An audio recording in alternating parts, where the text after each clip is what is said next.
Ka Meghalaya Public Service Commission MPSC kala syeme karai bukan pelaj paidbah yaki marks jong ka MCS preliminary examination hadin ke jing pyrshah ka bajur daki kyrtong neki candidates ki iakhun ya ke exam. Katkum ke jing penmena paidbah bala pelaj da uskatri ka MPSC kala ong.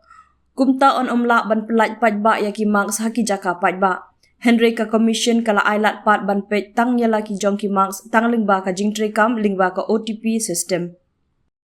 Kani kerai kalawan long ru shisngi hadian baka khasi Students Union KSU kala penlong ya kejing yakhi da ka basyong kelan mungor namar kejing keno halor kejing lek bomhok ha ka penlong ya ka MCS preliminary examination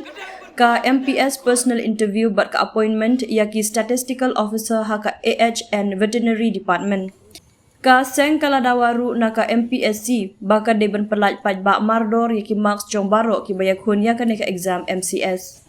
Henry na kaliang ka commission kala ong kani kelong ka jing pentip syabaro ki kyrtong ki bayale ya ka exam ba ka jing terwawan pelaj paidbah ya ki marks jong ka MCS preliminary examination ka dei ka bala pyrshah ajor da ki kyrtong ki iakhun ya ka exam ki bala penpau ka jing sko benyau namar kani ka penkenya ka hok bakar pang jongki ka hok ka bakongsan bala penkup bor katkum ka article 21 jong ka riti sensyar ka ri India.